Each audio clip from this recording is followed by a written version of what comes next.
우리 목사 아카데미 컨퍼런스에 오신 많은 분들을 또 환영합니다. 또 앞서서 한국 교회를 위하여 또 후학들을 기르시면서 많이 애써주신 두 분의 귀한 교수님들의 강의도 진심으로 감사의 말씀을 드립니다.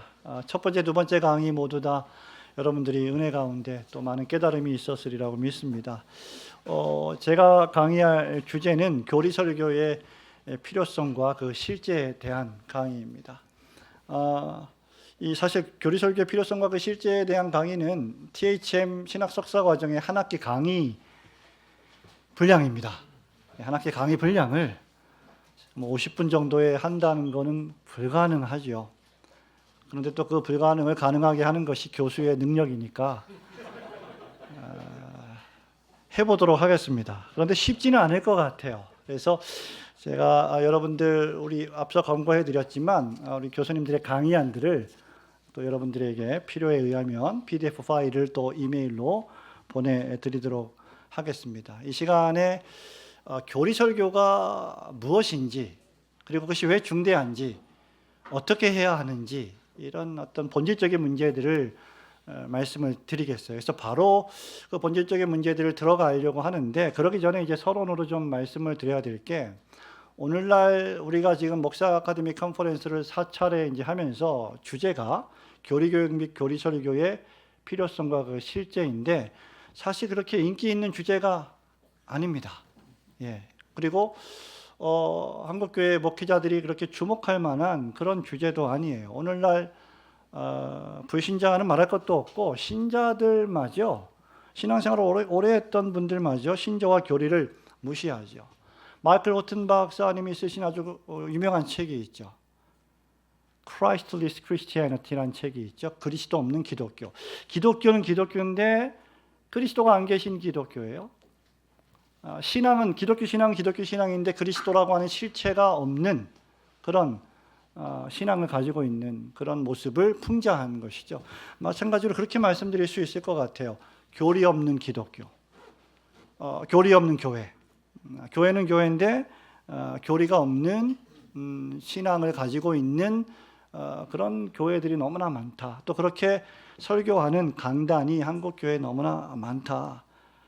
소위 이제 교리 없는 기독교 사상에 물들어 있죠. 정말 그러면 이 교리가 불필요한 것인가? 신조, 우리가 보통 신조라고 할 때 제가 이제 잠시 후에 성경과 교리와 교의와 신학의 관계를 아주 간단하게 말씀을 드리겠습니다만은, 이런 것들이 우리의 삶에 필요가 없을까? 어떤 분들은 그렇게 말합니다. 성경만 믿으면 되지, 뭐 굳이 교리를 배우고 신학을 배우느냐? 그러면 그런 논리라면 우리 목사님들은 다 잘못한 겁니다. 우리 교수님들 제일 잘못한 거죠. 성경만 가르치면 되고 성경만 읽히면 돼요. 굳이 왜 해외에 가서 박사학위를 받고 그렇게 어렵게 힘들게 돈 다 써가면서 공부를 합니까? 그죠?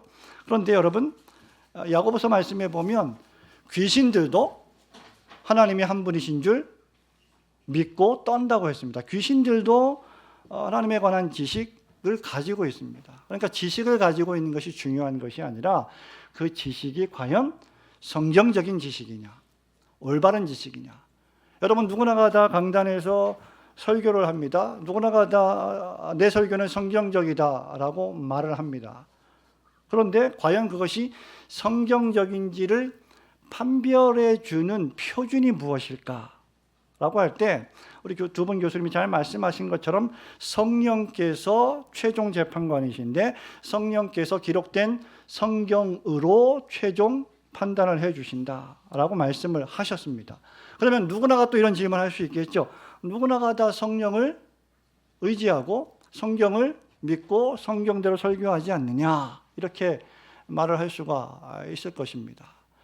그래서 중요한 것이 신조예요. 신앙의 조항들, 교리, 교의, 신학들이 중요한 것입니다. 왜냐하면 이러한 성경에 관한 신앙을 과거 2000년의 기독교 역사에 요구한 시간과 또 많은 신학자들이 연구해서 그 성경이 주요하게 가르치는 바를 학문적인 방식으로 저수를 해놓았습니다. 그것이 아까 말씀드린 대로 17세기, 16세기 종교개혁 신학에 기초한 17세기 소위 교리의 세기라고 불리는 수없이 많은, 우리가 상상할 수조차 없이 많은 종류의 신앙 고백서와 교리 문답서가 제정된 세기인 17세기에 만들어진 신앙 고백서들과 요리 문답서들입니다.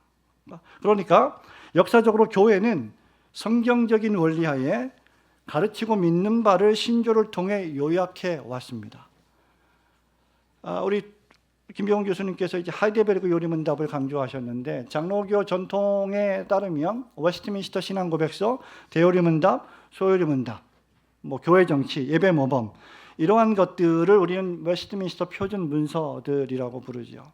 이런 것들은 교회가 요약한 신조와 교리와 신앙고백서들인데, 성경의 중요한 교리들을 요약해서 신자의 믿음을 증진시켜 줍니다. 그리고 오류를 바로잡고, 아까 우리 제임스 아미니우스의 설교를 들으면서 우리 성도들이 우리가 들었던 개혁주의 설교의 말씀과 좀 다른데 라고 느꼈던 것처럼 하나님의 말씀을 바르게 들을 수 있는 귀를 갖게 해주죠. 오류를 바로잡죠. 이단의 공격에 맞서 진리를 수호해 오는 중대한 역할을 했습니다. 그러므로 교리는 불필요한 것이 아니고, 교리는 또 논쟁적인 것이 아니고, 어떤 의미에서 보면 교리라고 하는 것은 성경의 올바른 이해에 엄청난 도움을 줍니다. 신학교에서 제가 우리 신학생들에게 늘 강조하는 부분들 가운데 하나가, 여러분들이 웨스트민스터 신앙고백서와 대요리문답, 소요리문답을 적어도 1년에 한 차례 이상씩 읽고 공부하고 그렇게 신학교를 졸업한다면 성경 해석에 대한 이해가 깊어질 것이고, 성경 해석에 대한 이해가 깊어지는 것을 여러분 스스로가 경험하게 될 것이다. 그런 얘기를 자주 합니다. 그 응변적인 증거 가운데 하나가 이 앞에, 지금 제일 앞에 계신 김주환 전도사님이세요. 거제도에서 올라왔습니다. 지금 신대원 공부를 하고 있습니다. 아무리 좋아도 그렇지 거제도에서 여기까지 회비 10,000원 내고 여기 올라오는 교통비가 더 많이 들지 않겠습니까? 그런데 왜 그러냐? 이 교리 교육을 들어보고, 교리 설교를 들어보고, 신앙고백서를 읽고 요리문답서를 공부해 보니까 이것이야말로 참되고 진정한 교회를 가장 교회되게 만들어주는 귀한 것이다라는 것을 깨닫게 되는 것이죠. 그래서 저는 성경의 올바른 이해에 이 교리들이 도움을 주고, 거짓된 교훈과 생활을 막아주는 데 있어서 공적 표준으로서의 방패 역할을 해줍니다. 그러므로 신조나 교리가 없는 신앙생활은 그 생활에 순결을 지켜나가는 점에 있어서 치명적인 약점을 가지게 될 거예요. 신천지 이야기를 우리가 종종 하는데, 왜 신천지의 산 옮기기를 통해서 교회가 무너지느냐? 그 이유 가운데 하나는 기성교회들이 하나님의 말씀과 교리에 깊이 뿌리 박힌 교육을 받지 못했기 때문이에요. 분별할 수가 없는 거죠.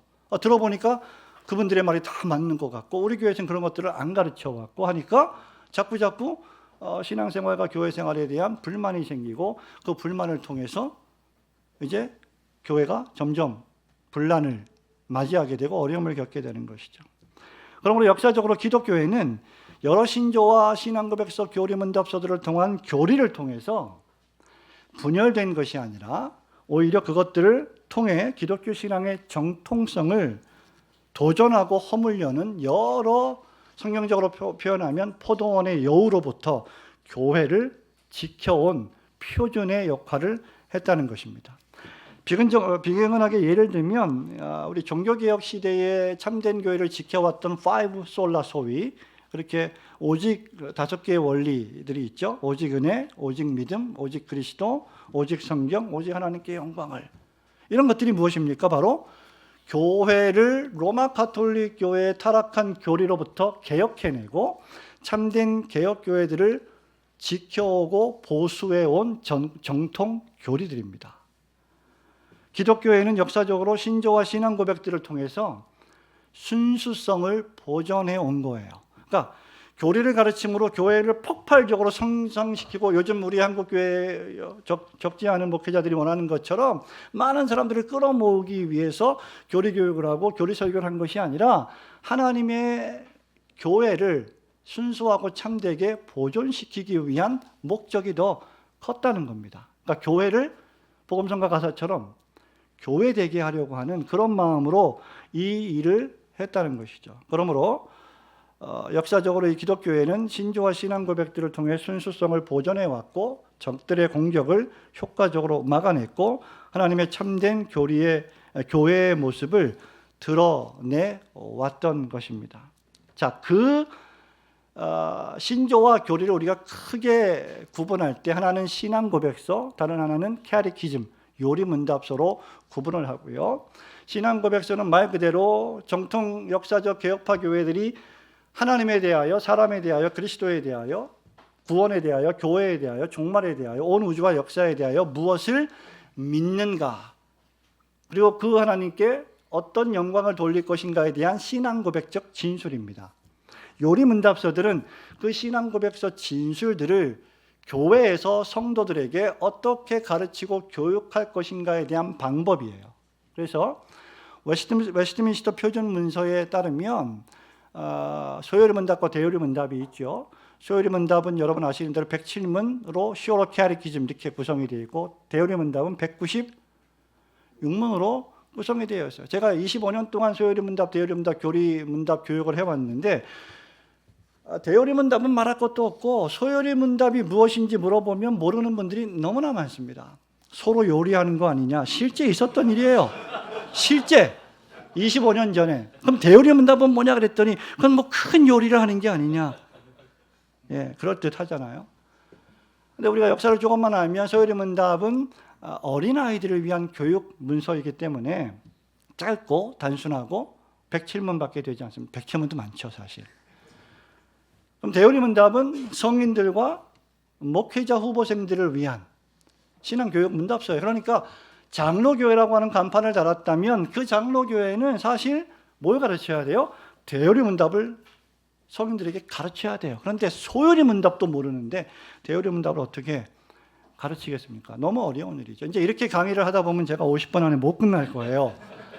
그래서 이제 강의하는 여러분에게 드릴 테니까 그것을 좀 살펴보도록 하시고 실제의 부분들을 조금 더 좀 다루려고 합니다. 그런데 실제의 부분도 사실은 이론이 뒷받침돼야 실제가 가능해요. 여러분이 여기 와서 하루 반나절 시간 들여서 공부한다고 해서 갑자기 교리 설교를 탁월하게 한다? 그거 불가능합니다. 왜냐하면 여러분 살아온 세월이 있기 때문에. 그러나 다만 이런 시간들을 통해서 교리가 왜 중대하고 왜 우리 설교가 교리적이어야 하고 우리는 왜 교리 설교를 해야만 하는지를 좀 체감하고 간다면 그것만으로도 큰 가치가 있다고 생각을 합니다. 자, 그러면 신조와 교리 또는 신앙 고백, 우리가 신조를 이야기할 때 신앙의 조항들이라고 말하고 신앙 고백과 요리문답이 그 안에 있고 그 모든 것들이 교리를 가리키고 있는데 그 신앙 고백과 교리문답은 어떻게 기원이 됐을까? 이런 이제 생각들을 많이 하게 됩니다. 아까 말씀드린 것처럼 성경만 우리가 있으면 되지 굳이 뭐 소요리 문답, 대요리 문답 그거 왜 가르치냐? 어떤 장로교회예요? 제가 말이 엄청 빠르잖아요. 50분 안에 끝내려고 하니까. 근데 어떤 교회 이런 얘기를 합니다. 우리 전사님이 소요리 문답을 가르치려고 하니까 담임 목사님께서 왜 그 이단적인 것을 가르치려고 하느냐? 장로교회예요. 장로교회 소요리 문답 이단이구나. 충격적인 그런 얘기죠. 그리고 왜 자꾸 교회를 분열시키려고 하느냐? 이제 이게 왜 이런 말이 나오냐면 교리 교육을 잘못하기 때문이에요. 아까 말씀하신 것처럼. 그래서 선입견을 가지고 있는 거죠. 자, 그러면 성경과 상관이 없는가? 신앙 고백이나 교리 문답이라는 것이 그렇지 않습니다. 신조는 크게 두 가지 이유에서 기원했는데 하나는 그리스도를 믿는 신자가 자신의 신앙과 믿음에 대한 신앙과 고백을 입으로 시인하고 명백히 표현하기 위해서 신조와 교리가 필요한 겁니다. 바울이 로마서 10장에서 말했죠. 10장 10절, 15절, 17절. 사람이 마음으로 믿어 의에 이르고 입으로 시인하여 구원에 이른다. 그죠? 입으로 시인해요. 마음으로 믿고 믿는 바를 입으로 표현할 수 있어야 되겠죠. 베드로가 뭐라고 말했습니까? 너희 믿음의 소망에 관해서는 묻는 사람들에게 어떻게 해요? 항상 대답할 말을 준비하고 있어라. 그것을 모두 무엇이 가능하게 해주냐면 성경에 기초한 신앙 고백서와 교리 문답서가 가능하게 해준다는 거예요. 그러니 우리가 신앙고백서와 교리문답서를 잘 공부하게 되면 내가 믿는 하나님을 풍성히 알게 될 것이고, 내가 믿는 그 하나님에 대한 신앙의 고백을 더욱더 확실하게 풍성하게 표현할 수 있게 된다는 거죠.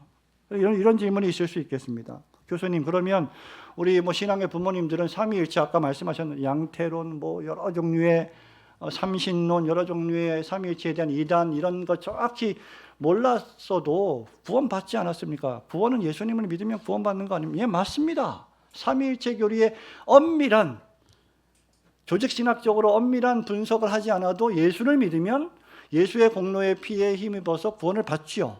그러면 우리는 왜 구원받으면 되지 굳이 이 말씀을 교리적으로 공부해야 할까요? 하나님에 대하여서 더욱 깊이 알고 높이 알고 넓게 알면 알수록 그 하나님과의 교제가 풍성해집니다. 그리고 신앙생활을 하면서 하나님 앞에서 교회를 섬길 때 그 교회를 왜 섬기는지에 대한 목적이 분명해집니다. 그래서 자꾸 알아야 되는 거죠. 더 알아야 되는 겁니다. 자, 또 다른 하나는 이단이나 성경 신앙에 그릇된 진리들을 역사적으로 가르치는 사람들이 예수님 시대부터 있었고 구약과 신약 시대에 있었습니다. 그러한 그릇된 진리들을 가르치고 전파하는 내용들을 분별하고 올바른 신앙의 조항들을 정립하기 위해서입니다. 자, 그러니까 전자에 속하는 것, 우리의 신앙을 확실히 우리가 믿는 바는 이러합니다라는 것을 확실히 고백하는 것은 대표적으로 사도신경이 있죠. 웨스트민스터 신앙고백서가 있습니다. 그리고 후자에 속하는 것, 이단과의 피나는 싸움에서 이단이 가르치는 잘못된 성경적 교리들을 타파하고 그 조항에 대한 바른 신앙의 고백을 진술한 종교회의를 통해서 만들어진 것들이 대표적으로 뭐가 있습니까, 여러분? 니케아 신경, 그죠? 아다나시우스 신조, 생전 처음 들어보십니까? 콘스탄티노플 신조, 칼게톤 신조, 제1차 에베소 공의회, 그리고 그 유명한 1619년에 만들어진 도르트 신경이에요. 자, 이런 의미에서 신조가 두 가지 이유에서 기원했는데 이것이 성경과 무슨 관계가 있느냐? 자, 예수님께서 베드로에게 마태복음 16장에서 가이사랴 빌립보에서 이렇게 말씀하시죠. 사람들이 나를 누구라 하느냐? 그때 사람들이 예수님을 누구라 했습니까? 예레미야, 엘리야, 구약의 위대한 선지자 중에 한 분이라고 합니다. 그러니까 아무 대답을 안 하셨어요. 그리고 또 물으십니다. 우리 예수님은 질문의 대가이십니다. 그죠? 자꾸 물으셔요. 그러면 너희는 나를 누구라 하느냐? 질문하고 답하고 질문하고 답하고. 그때 베드로가 뭐라고 말합니까? 주는 그리스도시요 살아계신 하나님의 아들이십니다라고 하는 전무후무한 신앙의 고백을 해요. 이 신앙 고백의 기초로 뭐가 만들어집니까? 주 2, 3세기경에 사도 신조가 개정이 되는 거죠. 만들어지는 거죠. 자, 그러니까 주는 그리스도시요 살아계신 하나님의 아들이십니다라고 하는 이 신앙의 고백은 예수 그리스도의 신성, 그리고 예수께서 하나님의 아들로 오신 구주성을 우리에게 가장 명료하게 보여줍니다. 가장 중대한 신앙 고백이죠. 그리고 그 안에 교리가 전부 다 들어가 있죠. 예수 그리스도가 주님이십니다라는 것이 바울신학의 핵심이에요. 우리가 바울신학을 여러 유명한 신학자들이, 헬만 리델보스 같은 신학자들이 1000페이지, 2000페이지 책을 썼다 해도 그것을 한마디로 요약하면 예수 그리스도는 주이십니다라는 고백이겠죠. 그죠?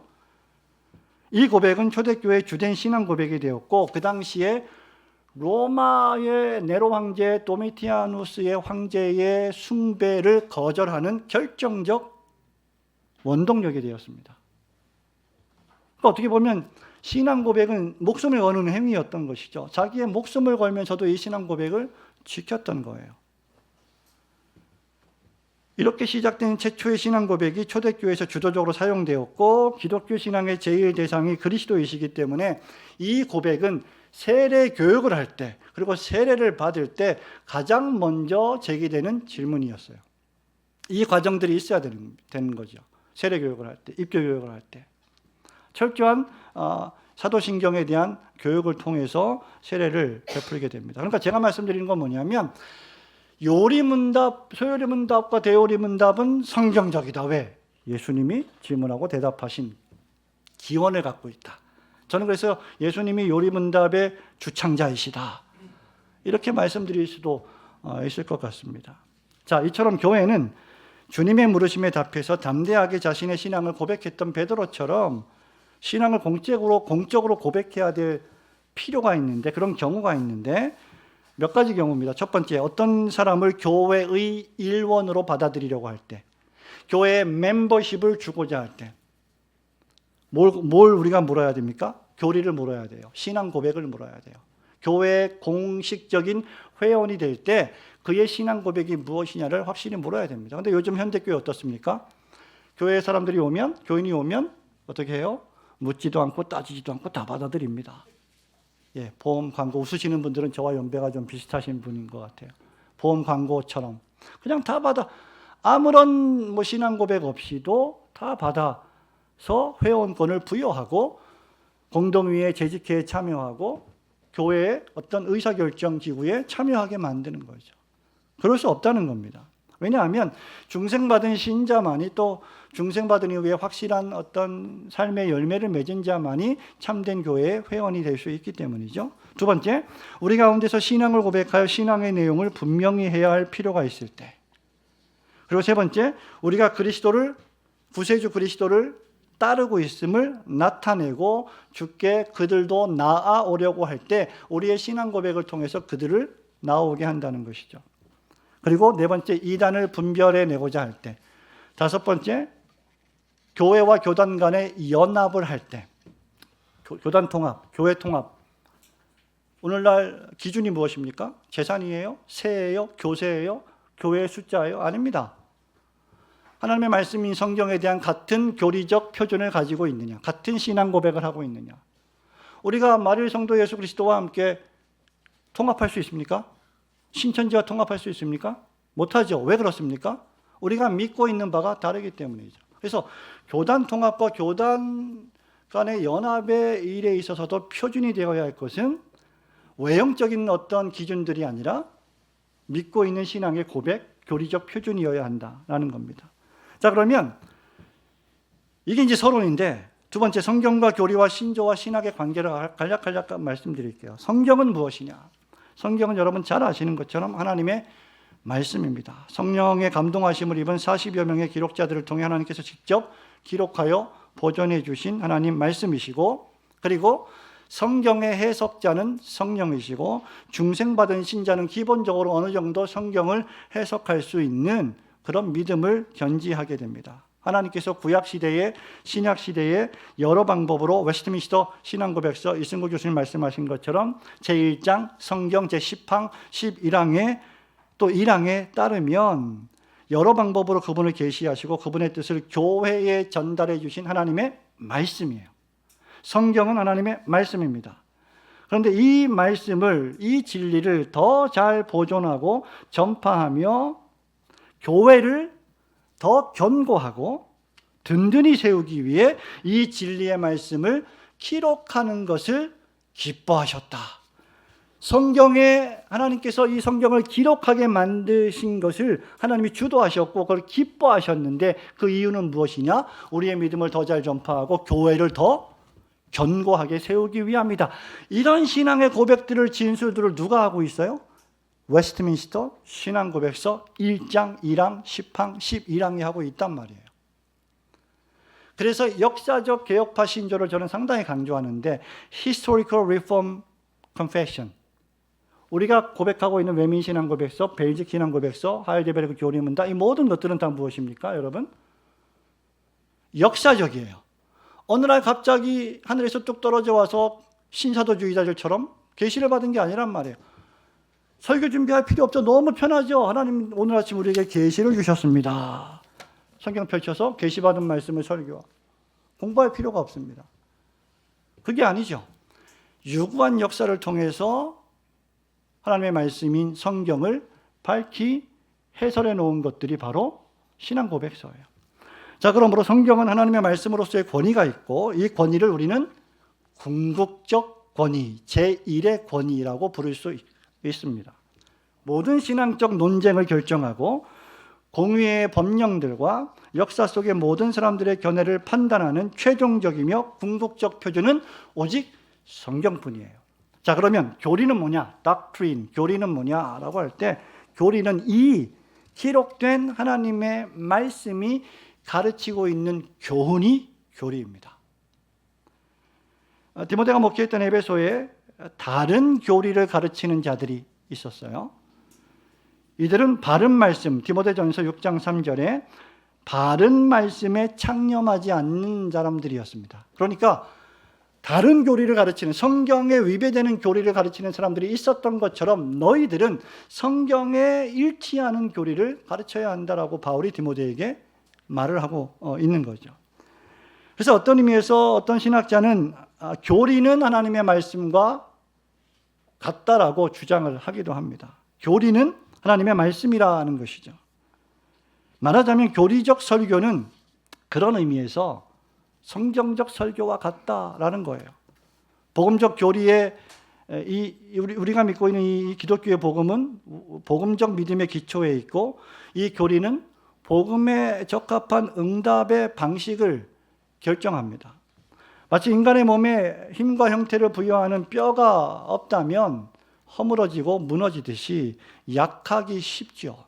그러므로 교리 없는 기독교는 하나님 말씀을 아무리 읽는다 해도 그 말씀을 통해서 가르치는 교훈을 제대로 학습하지 않는 사람들은 매력적으로 들릴지 모르지만 그릇된 신앙을 하고 있는 것과 다름이 없다라는 겁니다. 자, 그럼 교의는 뭡니까? 교의, 도그마인데, 교의란 이 성경에 기록된 하나님의 말씀인 성경이 가르치는 이 가르침을 성경적 원리하에 학문적인 방식으로 체계적으로 요약해 놓은 것이라고 할 수 있을 겁니다. 교수님들 앞에서 제가 이런 얘기를 하니까, 저도 조직신학을 전공했습니다만 두 분은 기라성 같은 한국교회 교의학자들, 조직신학자들 아닙니까? 그러니까 교의가 너무너무 중대하지 않을 수 없어요. 조직신학자들은 교의를 대단히 중요하게 생각합니다.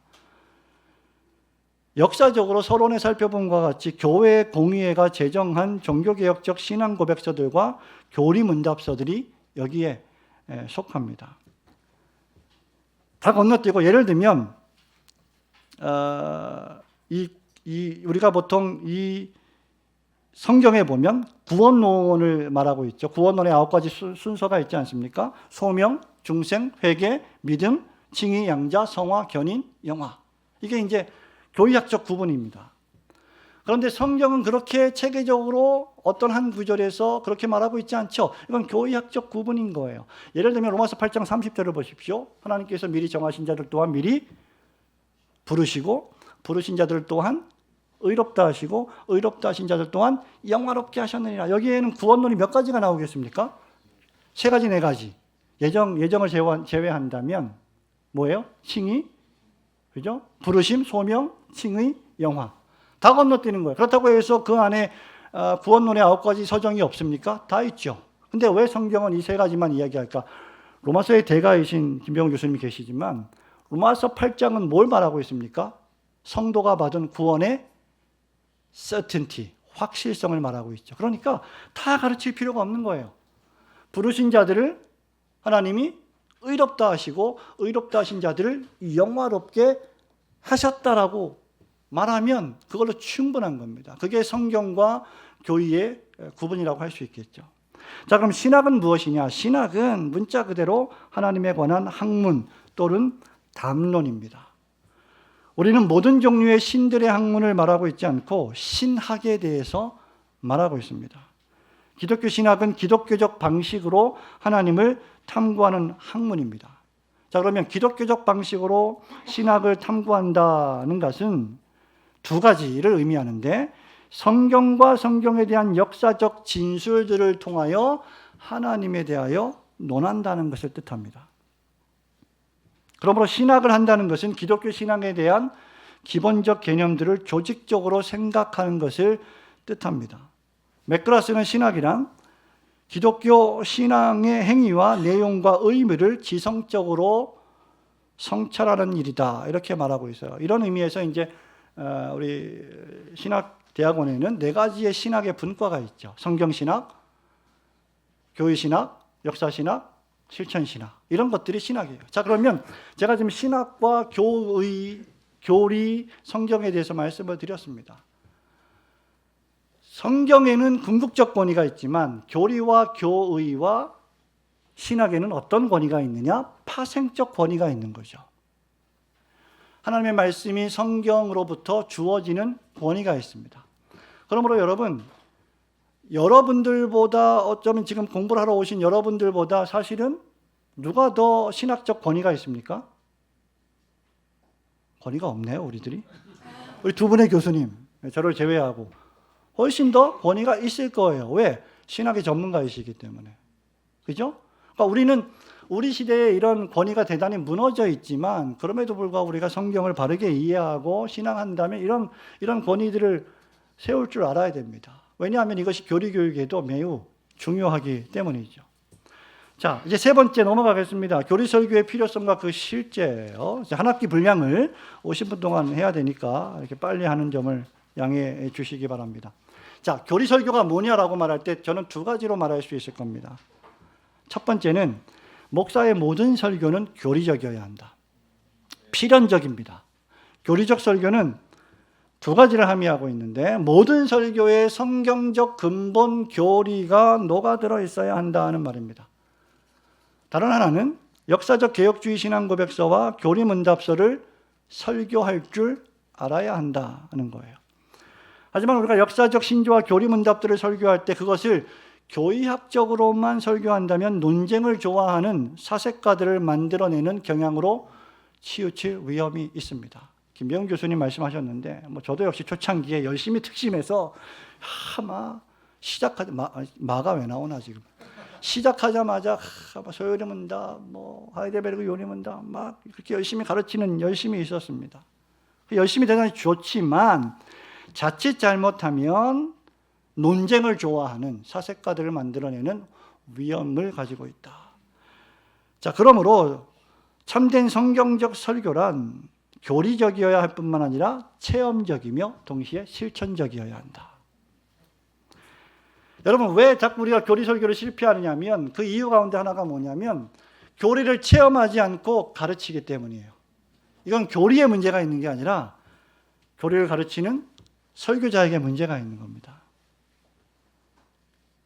이런 설교 방식이 종교개혁자들, 즉 체험적이며 실천적이며 동시에 교리적인 설교 방식이 청교도들과 종교개혁자들의 설교 방식이었어요.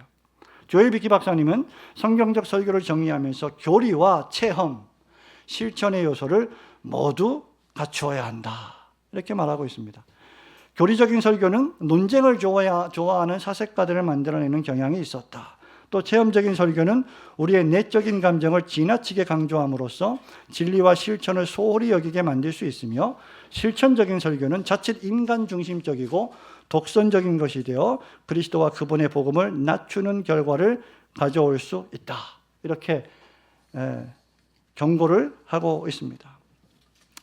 여러분, 설교는 그런 의미에서 교리의 전파입니다. 바울은 디모데후서 4장에서 말씀을 전파하라고 했고 순경중이든 역경중이든 말씀의 교리를 주의하고 해설하고 설명하고 선포하고 호소하고 적용하라고 촉구하고 있습니다. 웨스트민스터 신학교에 오랫동안 역사신학 교수를 역임했던 칼 추르만 교수가 교리와 신앙이라는 책에서 이렇게 말합니다. 성경 자체가 신조의 필요성을 가르친다는 사실을 고려한다면 신조와 교리를 부정하고 성경만을 소유한다는 주장은 비논리적이다. 트루먼이 계속 이렇게 말합니다. 어쩌면 신조와 신앙 고백서만이 건강한 교회를 세우는 유일한 방법이 아닐 수도 있다. 그러나 그것들은 분명 사도시대가 막을 내린 이후에 오늘날에 이르기까지 가장 많은 그리스도인이 건강한 교회를 세우기 위한 선택한 규범이다.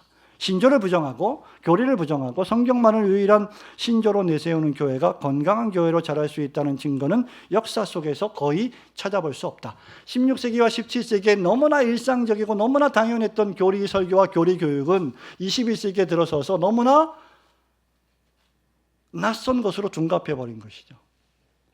그것은 왜 그러냐? 우리가 역사에 대해 무지하기 때문이고 우리가 공부하기 싫어하기 때문이고 우리가 교회 성장에만 매몰되어 있기 때문입니다.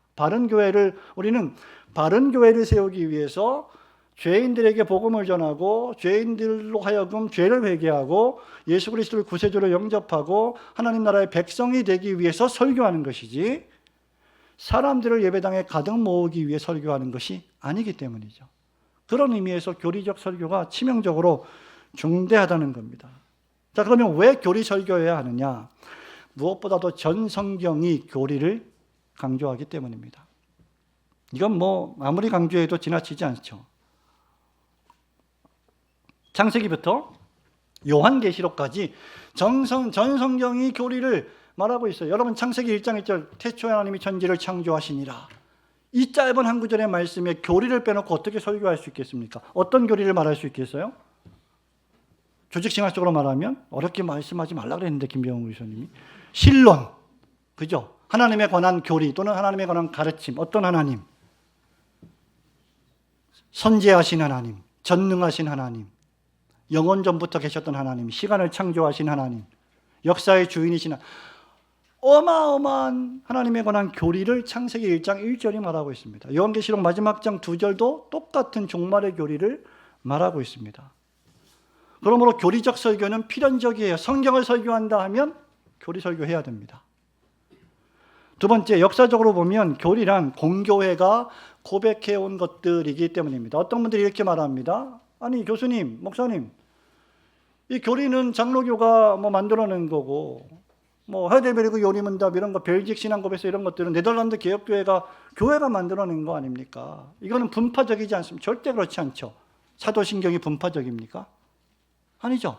신앙고백은 초교파적이고 다른 더 좋은 말로 공교회적이었어요. 역사적으로 교회가 고백해온 신앙 조항들이었습니다. 그러므로 모든 교회는 교리를 가르쳐야 한다는 것이죠. 그 가운데 우리는 다 가르칠 수 없으니까 7대 신조 문서가 있는데 1561년에 벨직 신앙고백서, 또 1563년에 하이델베르그 요리문답, 1618년 19년에 도르트 신경, 또 웨스트민스터 신앙고백서가 1647년, 1647년에 소요리문답, 1648년에 대요리문답, 그리고 가장 방대한 분량의 신앙고백서인 제2 스위스 신앙고백서가 1566년에 만들어졌어요. 이것을 우리는 7대 개혁주의 신앙의 문서라고 부릅니다. 아주 좋은 책이 있습니다. 교리설교를 준비할 때 이 개혁주의 신앙고백의 하모니 조엘 비키 목사님과 싱클레어 퍼거슨 교수님이 편집한 책인데 25년 전에 나온 책이에요. 우리나라에서 몇 년 전에 번역이 됐습니다. 아주 좋은 책인데 번역자가 신호섭이에요. 정말 좋은 책입니다. 예. 이런 책들을 옆에 놓고 여러분들이 교리설교를 준비를 해야 되는 거죠. 세 번째, 존재론적으로 보자면 교인들은요, 교회에 다니고 있다는 것만으로도 나는 구원받은 사람이다, 이렇게 생각하는 경향이 있습니다. 우리 자녀들이요, 목사의 자녀로, 장로, 집사, 권사의 자녀로 태어납니다. 그래서 유아 세례를 받고 교회에 자라서 중고등부를 지나고 청년부를 지납니다. 그러면서 본인은 직분자의 자녀이기 때문에 나는 교회 교인의 자녀이기 때문에 자동적으로 구원을 받을 것이라고 생각을 하고 있어요. 근데 그런 사람들이 교인의 자녀뿐만 아니라 중간에 교회에 온 성도들도 아주 많이 그런 사람들이 있다는 것이죠. 그러므로 교리설교는 자신이 구원을 받은 사람인지 아닌지를, 하나님의 뜻과 부르신 소명에 맞게 살아가고 있는지를 자꾸 점검하고 성찰하게 해줍니다. 또한 자신의 예배생활과 봉사생활, 경건생활이 성경적인지를 점검하게 해줌으로써 그리스도의 장성한 분량에 충만한 데까지 성장하게 만들어주는 것이 바로 교리 교육과 교리 설교예요. 너무나 중대하지 않을 수 없습니다. 여러분, 코비드19 사태 이후에 한국 교회의 많은 교회들이 약 30% 40%의 출석률이 감소가 되고 있다고 하죠. 여전히 예배를 다 드릴 수 있고 다 밥을 교회에서 해먹을 수도 있는데도 불구하고 100명 중에 30명 40명이 안 나오고 있고 뭐 하고 있습니까? 유튜브로 예배를 드리고 있습니다. TV로 예배를 드리고 있습니다. 스마트폰으로 예배를 드리고 있어요. 여러분, 이건 뭐냐면 그동안 한국 교회의 신앙교육이 그토록 부실했다는 웅변적 증거입니다. 오히려 그런 때일수록 참된 개혁교회들은 오히려 더 예배를 잘 드렸고, 그 이후에도 거의 100% 아니 그 이상으로 코비드 때 교회를 찾아와서 교회가 성장한 개혁교회들이 생각보다 많습니다. 그러므로 우리의 신앙생활이 과연 성경적인지를 점검해 주는 설교가 바로 교리설교이다. 네 번째, 교회의 부흥과 소생에 치명적이기 때문입니다. 여러분, 사도시대, 종교개혁 시대에 교회의 부흥을 이끌었던 것은, 또 17세기 이후에 18세기 영적 대각성 운동의 교회의 부흥을 이끌었던 것은 무엇입니까? 교리의 부흥이었어요. 이신칭의의 부흥이 전 유럽 교회를 새롭게 갱신시켰습니다. 여러분, 오순절에 성령이 임하시고 난 이후에 최초의 사건이 바로 회개와 믿음의 교리에 관한 베드로의 설교였습니다. 그 결과 초대교회가 탄생했죠. 루터와 칼빈이 이신칭의 교리와 하나님의 절대하신 주권의 교리를 통해서 교회를 새롭게 소생시켰습니다. 교회가 소생하고 부흥했던 시대마다 복음의 교리가 선명하게 선포되었고, 죄에 대한 통렬한 회개와 중생과 회심에 대한 강조가 나타났습니다. 신앙생활은 그저 교회당을 왔다 갔다 하는 종교생활이 아니라 생명력 있는 능력이었습니다.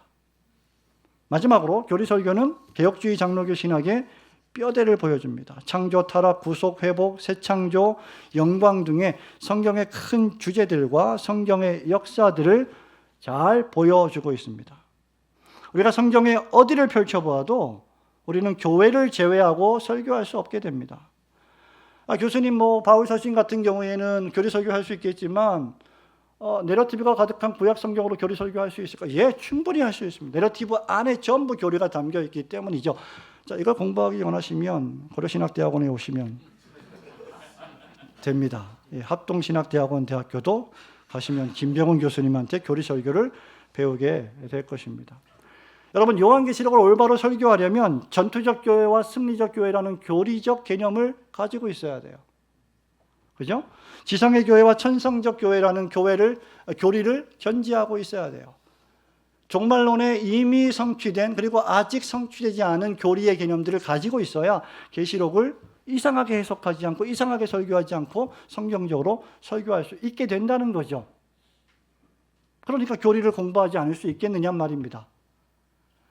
그렇게 교리를 공부하지 않으니까 강단에서 이상한 소리들을 하는 거예요. 시간이 없으니까 그런 재미있는 얘기들은 안 하겠습니다. 더 놀라운 건 목회자가 그런 이상한 설교를 하는데 앉아있는 회중들이 아멘, 할렐루야, 그것도 안 하겠습니다. 그런 일들이 우리 한국교회에 적지 않게 벌어지고 있기 때문에 우리가 이 교리 설교를 다시 좀 회복해야 한다는 것이죠. 자, 교리 설교에 대한 오해를 간단히 말씀드리고 짧은 시간 동안 실제에 대해서 말씀을 드릴게요. 여기에 이제 교리 설교에 대한 오해가 있는데, 그것은 교리가 지루하다, 딱딱하다 하는 겁니다. 교조적이고 명제적이라는 거죠. 하지만 그렇지 않습니다. 신자의 열정적이며 위대한 경험은 객관적인 교리의 이해를 전제합니다. 이해 없는 참된 열정은 존재하지 않습니다. 진리의 말씀을 통해서 우리는 경험으로 나아가죠. 로이드 존스 박사는 그의 에베소서 강해에서 이렇게 말합니다. 교리의 전체 목적은 단순히 지적인 이해나 만족을 주는 것이 아닙니다. 그것은 우리를 세워주고 확고하게 하며 견고한 그리스도인으로 만들고 그 어떤 것도 결코 흔들릴 수 없는 기초를 제공하므로 결코 요동하지 않는 그리스도인으로 만드는 데 있습니다. 여러분이 위대하신 하나님의 존재, 가히 우리가 다 이해하고 포괄할 수 없는 하나님의 전능하신 능력, 이사야가 보았던 그 하나님의 놀라운 이사야 6장의 그 영광을 조금이라도 본다면 그 심장이 뜨거워지지 않을 수 없고 그 손과 발을 가리면서 거룩하다, 거룩하다, 거룩하다, 전능하신 하나님이라고 찬양하지 않을 수 없는 거죠. 교리는 우리를 뜨겁게 만들고 우리를 움직이게 만들죠. 찬양하고 경배하게 만들죠. 그런데 왜 교리가 이런 나쁜 인식을 갖게 되었을까? 개혁주의를 추구한다는 분들에 대한 인식이 왜 이렇게 나쁘게 되었을까? 그것은 교리의 문제가 아니에요. 늘 강조하지만 사람의 문제예요. 왜 사람의 문제를 교리에다가 갖다가 적용을 합니까? 범죄의 오리를 저지르고 있는 거죠. 교리가 딱딱하고 지루하다는 편견은 교리 자체의 문제가 아니라 교리를 가르치거나 설교하는 설교자의 문제입니다. 설교자 자신이 지루하거나 또는 위대한 교리를 체험하지 않았기 때문이죠. 교리는 우리를 뜨겁게 만듭니다. 저는 옛날에 유학 가기 전에, 런던 신학교에 유학 가기 전에 그 유학을 준비하면서 달달 외웠던 책이 하나 있는데 루이스 볼코비 쓴 세 종류의 조직신학 책이 있습니다. 그중에 가장 기본이 되는 게 제 기억이 맞다면 Summary of Christian Doctrine이라는 책이에요. 요만한 책인데 Ben of Truth에서 나온 책인데 그걸 영문으로 다 읽고 외웠어요. 근데 그게 너무너무 은혜로운 거예요. 기독교 교리 요약인데 기독교 교리 요약으로 아마 성광문화사에서 오래전에 나왔을 겁니다. 너무너무 은혜로운 겁니다. 그러니까 교리는 은혜로운 거예요. 우리를 가슴 뛰게 하는 겁니다. 그러므로 교리 설교는 지루하거나 딱딱하게 할 수 없죠. 재미없게 할 수가 결코 없는 겁니다. 자, 그래서 이제 마지막 남은 시간 동안 그러면 이제 교리 제가 시간이 없으니까 원고를 막 섞어놔가지고요. 교리 설교의 실제에 대해서 말씀을 드리도록 하겠습니다. 자, 교리 설교를 준비하려면 말 그대로 준비가 필요합니다. 우리 교수님 두 분께서 거의 30년, 40년 동안 교리 설교를 해오셨어요. 지금도 교리 설교가 쉬운 건 아닙니다. 아까 쉽지 않다고 했죠, 교수님이. 자, 우선 설교자가 교리에 정통해야 합니다. 구체적으로 교리 설교를 어떻게 준비해야 할지를 살펴보아야 돼요. 그래서 교리 설교를 잘하려면 성경신학도 중요하지만 조직신학을 정말 잘 공부해야 합니다. 그리고 기독교 교리에 대한 애정을 가지고 있어야 됩니다. 체계적이고 지속적인 성경 읽기와 묵상과 연구는 필연적이고 필수적입니다. 여러분들이 아무리 신앙고백서와 요리문답서에 박식해도 성경을 모르면 교리를 설교할 수 없습니다. 그죠? 성경이 가르치는 교훈을 교리적으로, 교의적으로, 신학적으로 충분히 이해하고 있어야 됩니다. 그리고 그 다음 필요한 것이 설교자가 교리의 구조에 익숙해 있어야 돼요. 왜 교리 설교에 자꾸 실패하느냐 하면 예배 시간에 중고등부, 청년부, 장년부 때 예배 시간에 교리 설교를 하는데 말은 교리 설교라고 해놓고 아까 교수님 얘기한 대로 뭐 하고 있어요? 교리를 강의하고 있어요. 그거는 조별 그룹으로 할 때 공부를 하거나 강의를 하는 것이지 예배 시간에 교리 설교는 강의하는 게 아니잖아요. 그래서 강의와 설교를 구분할 수 있어야 된다. 그리고 이 요리문답서 하나가 어디에 위치하고 있고 그것이 전체 107문에 어떤 의미가 있는지를 이해하고 있어야 됩니다. 그런데 1문부터 107문의 구조를 여러분이 이해하고 있지 않다면 그저 하나하나의 단편적인 교리를 가르치게 되는 거죠. 그러므로 누가 교리 설교를 쉽다고 했던가? 누가 교리 설교를 아름답다 했던가? 여러분, 교리 설교는 쉽거나 아름다운 게 아닙니다. 설교자가 엄청나게 치명적으로 많은 시간을 들여서 미리 공부해야 됩니다. 교리 설교를 하는 두 가지 방법이 있는데 하나는 아예 처음부터 막 하면서 시행착오를 겪으면서 악정고투하면서 교리 설교를 시작하는 방법이 있고 천천히 내가 어느 정도 준비를 한 이후에 교리 설교를 시작하는 방법도 있습니다. 두 가지 다 장단점이 있습니다. 자, 그런데 문제는 교리 설교를 생각하고 필요성을 인지하고 그것을 계획하고 준비하는 것과 실제로 교리 설교를 작성하는 것은 또 다른 문제입니다. 그래서 교리 설교를 어떻게 작성해야 하느냐? 크게 세 가지를 말씀드릴 텐데 하나는 강해식 교리 설교입니다. 강해식 교리 설교는 성경을 책별로 강해 설교하면서 진행하는 교리 설교입니다. 일반적으로 강해 설교는 성경의 2절, 3절 또는 한 단락을 문장 그대로 읽으면서 강해하며 설교하는 것이죠. 이것을 우리는 본문 설교라고 부르기도 하는데 설교자는 성경 본문이나 특정한 책을 연속적으로 다루다가 교리를 만났을 때에 한해서 교리 설교를 하게 된다라는 약점이 있기는 있습니다만은 그런 의미에서 신약의 서신서가 교리 설교를 가장 용이하게 할 수 있는 성경이고 대표적으로 로마서라고 할 수 있을 겁니다. 이럴 경우에 설교자는 특정 책이 어떤 교리를 포함하고 있는지 미리 파악해 두어야 됩니다. 그러니까 이것도 전부 다 사전에 공부가 다 필요한 것들이에요. 자, 너무나 많은 이야기를 할 수 있는데 시간이 부족하니까 지나가도록 하겠습니다. 예를 들면 창세기는 창조의 교리를, 모든 것에 대한 시작의 교리를 설교할 수 있고, 출애굽기에는 하나님의 구원 교리나 애굽을 향한 하나님의 전능하신 심판 교리를 설교할 수 있고, 예를 들면 창세기 45장은 하나님의 절대하신 주권과 인간의 책임에 대한 교리를 빼놓고 설교할 수 없어요. 그러니까 이런 것들을 통해서 우리는 책별로 교리 설교를 할 수 있다. 에릭슨 교수와 해플린 교수가 쓴 그런 아주 좋은 책이 있는데, 건강한 교회를 위한 교리 설교라는 책이 있습니다.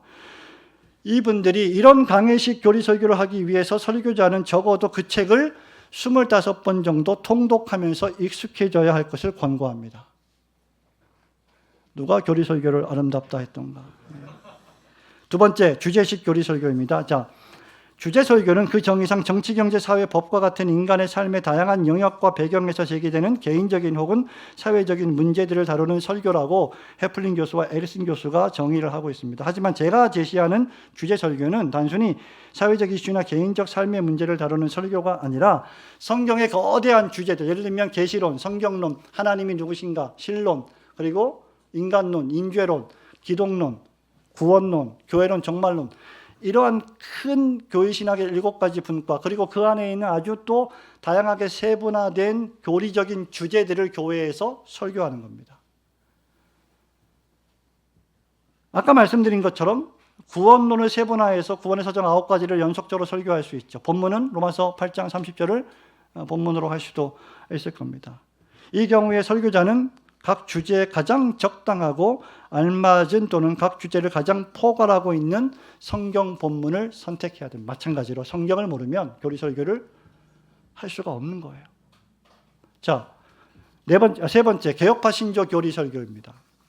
아까 말씀드린 것처럼 신앙 고백서, 교리 문답서 자체를 설교하는 방식입니다. 역사적 개혁파 신조를 직접 설교하는 거예요. 대표적으로 웨스트민스터 신앙고백서, 대요리문답, 소요리문답을 순서에 따라서 벨직 신앙고백서와 하이델베르크 요리문답, 도르트 신경을 주제별로 매주 설교하는 것이고, 김병훈 교수님 잘 말씀하신 것처럼 네덜란드 개혁교회는 전통에 따라서 하이델베르크 요리문답 129문답을 52주의 순서에 따라서 설교하곤 했습니다.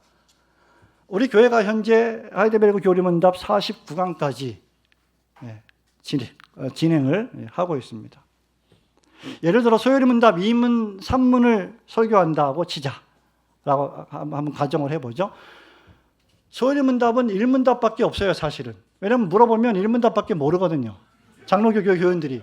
목사님들도 몰라요. 자, 1문답 뭐죠? 사람이 제일 되는 목적은 무엇입니까? 사람이 제일 되는 목적은 하나님을 영원롭게 하고 그분을 영원토록. 그럼 2문답은 무엇입니까? 끝. 그래서 소요리 문답은 1문답밖에 없다. 자, 2문답, 3문답을 그 문답의 핵심은 하나님께 영광 돌려야 할 법칙으로서의 성경과 성경이 주요하게 가르치는 것이 무엇이냐는 질문입니다. 자, 그렇다면 반주 성경은 디모데후서 3장 16절, 에베소서 2장 20절, 요한일서 1장 3절, 4절 이렇게 나와 있는데, 저는 요한복음 20장 30절, 31절 두 구절을 선택해서 설교를 진행했고, 제목은 다음과 같습니다. 믿음과 행함의 유일한 법칙.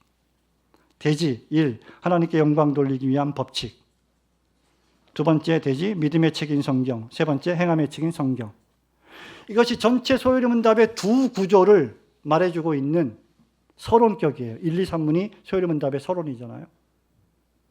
전반부, 후반부, 믿음과 행함. 이런 방식으로 개혁파 신조 교리를 설교한다는 거죠. 자, 마지막으로 이럴 때 중요한 것이 뭐냐면, 절대로 개혁파 신조 교리를 설교한다고 해서 신앙고백서나 요리문답서가 먼저 나오는 것이 아니라는 것이죠. 우리는 성경을 설교하는 겁니다. 그래서 텍스트 드라이브는 교리 설교다. 결론적으로 언제나 성경 본문에서 제목과 대지가 정해져야 한다는 겁니다. 가장 좋지 않은 교리 설교 작성은 교리서를 강의하는 방식이에요. 교리 설교는 신학 강의가 아니고 교리서 자체에 대한 강해도 아닙니다. 예를 들면 양자 교리를 우리가 설교한다. 양자 역학 아니고요. 입양의 교리입니다. 그때 신앙고백서 12장을 그대로 가져와서 제목을 정하고 대지를 정하고 교리를 해설하는 것은 교리 설교가 아니에요. 그건 웨스트민스터 신앙고백서 12장에 대한 강해이죠. 그러니까 제가 말씀드리는 것은 성경 본문을 먼저 선택을 하고 그 본문을 묵상하는 가운데 설교 제목이 나오고 그 성경 본문에서 성경적인 대지가 자연스럽게 흘러나오고, 그리고 그런 대지를 정했으면 성경 주해가 반드시 먼저 나와야 되는 거죠. 역사적이고 문법적이고 신학적인 해석을 한 이후에 그 다음 신앙고백서 12장 양자교리의 풍성한 내용들을 이 성경에 종속시키는 겁니다. 그러면 풍성하고도 깊은 설교를 할 수가 있어요. 자, 그래서 마지막으로 이렇게 실제로 교리 설교를 작성할 때 바람직하지 않은 교리 설교의 예가 있습니다. 그게 뭡니까? 아까 제가 말씀드렸죠. 웨스트민스터 신앙고백서 12장은 뭐에 대한 거라 그랬죠? 양자교리, 입양의 교리, 하나님의 아들, 하나님의 자녀가 되는 교리. 자, 어떤 학생이 에베소서 1장 15절 그 기쁘신 뜻대로 우리를 예정하사 예수 그리스도로 말미암아 자기의 아들들이 되게 하셨으니라는 본문을 잡고 교리 설교를 작성을 했습니다. 제목 하나님의 아들의 특권, 대지원 하나님의 아들은 보호받고 공급받습니다. 두 번째, 하나님의 아들은 버림당하지 않고 징계를 받습니다. 세 번째, 하나님의 아들은 구속의 날까지 인도하심을 받습니다. 이거 전부 다 신앙고백서 그대로 갖고 온 거예요. 이렇게 하면 안 된다는 거죠. 우리가 읽은 그 기쁘신 뜻대로 우리를 예정하사 예수 그리스도로 말미암아 자기의 아들들이 되게 하셨느니 라는 본문의 말씀과 아무 상관이 없는 거예요. 이것은 아주 바람직하지 못한 교리 설교의 예이다. 그러면 바람직한 교리 설교의 예는 무엇일까? 한 가지만 좀 예를 들어 보겠습니다. 효과적인 부르심에 대한 설교인데, 이것도 신학생이 작성을 한 건데, 누가복음 18장 16절 유명한 말씀이 있죠. 예수께서 그 어린아이들을 불러 가까이 하시고 이르시되 어린아이들이 내게 오는 것을 용납하고 금하지 말라. 하나님의 나라가 이런 자의 것이니라. 이 말씀을 읽고 제목을 효과적인 부르심이라고 했어요. 제목은. 근데 대지원, 아이들도 하나님께서 부르십니다. 두 번째, 아이들도 하나님께 나아갈 수 있습니다. 세 번째, 아이들도 하나님의 나라를 소유할 수 있습니다. 너무나 쉽죠? 안 쉬워요? 이런 쉬운 설교에 이 양자의 교리를 섞어서 설명을 해주면 풍성한 교리 설교를 드러낼 수 있다는 겁니다. 제가 우리 교회에서 아주 오래전에 벨잭 신앙고백서를 이런 방식으로 설교를 했고, 웨스트민스터 소요리 문답도 2차례에 걸쳐서 이런 방식으로 설교를 했고, 종교개혁의 5 솔라 역시 이런 방식으로 설교를 했습니다. 그래서 여러분들이 이 짧은 시간에, 시간이 이제 다 갔는데요, 이 짧은 시간에 교리 설교의 이론과 실제를 완벽하게 어떻게 숙지를 하겠습니까? 여러분들이 제가 추천해드린 이런 책들, 또 우리 교수님들이 제공하신 그런 강의안들을 중심으로 이제 여러분들이 또 계속해서 이런 기회가 있을 때 오셔서 공부하시고, 또 개인적으로 끊임없이 성경과 역사적 개혁파 신앙고백서와 교리문답서들을 열심히 공부하시기를 바라고, 그 결과 한국교회 강단이 보다 더 성경적으로 변화되기를 바라는 바입니다. 감사합니다.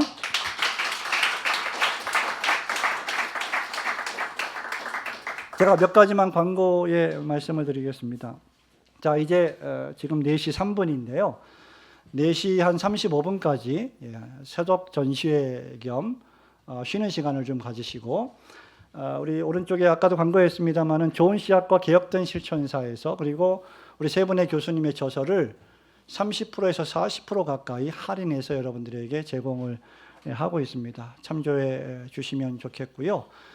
그리고 쉬는 시간에 오른쪽에 있는 친교실에서 자유롭게 간식 드시면서 휴식을 하시면 되겠고, 목사 아카데미 컨퍼런스라고 했지만 성도들도 다 올 수 있는 컨퍼런스입니다. 그리고 우리 목사 아카데미를 잠깐 소개하자면 2019년에 설립을 해서